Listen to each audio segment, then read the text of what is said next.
जिंदगी में कब किसका भाग्य पलटी खा जाए पता नहीं लग सकता है। जो महर्षि वाल्मीकि थे वो अपने प्रारंभ के दिनों में डाकू रत्ना के नाम से मशहूर थे।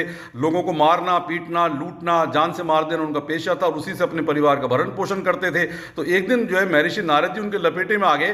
तो नारद जी से कहा निकालिए। तो नारद जी ने कहा मेरे पास तो वीणा है। तो उनकी वीणा ले ली। फिर नारद जी ने कहा कि घर जाकर के पूछिए कि तुम्हारे परिवार के सदस्य तुम्हारे पाप कर्म में शामिल हैं। बोला बिल्कुल शामिल है, क्यों नहीं है। तो नारद जी को पेड़ के बांध करके घर चला गया।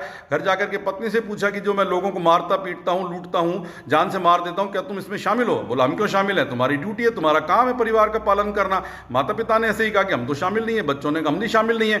उसकी आंखें खुली। आकर के नारद जी से बोला कि ये तो अन्याय है, मैं परिवार के लिए करता हूं। तो नारद जी ने कहा बेटा तुम्हारे पाप कर्म में कोई शामिल नहीं है, तुम अपने ही पाप कर्म में खुद शामिल हो। तो उसने कहा मेरा उद्धार कैसे होगा। बोला राम राम राम राम बोलिए। अब वो तो भूल गया राम राम बोलना, मरा मरा मरा मरा कहता था। लोग बाग मरा मरा ही बोलते थे और मरा मरा करते राम राम करते उसका उद्धार हो गया। थैंक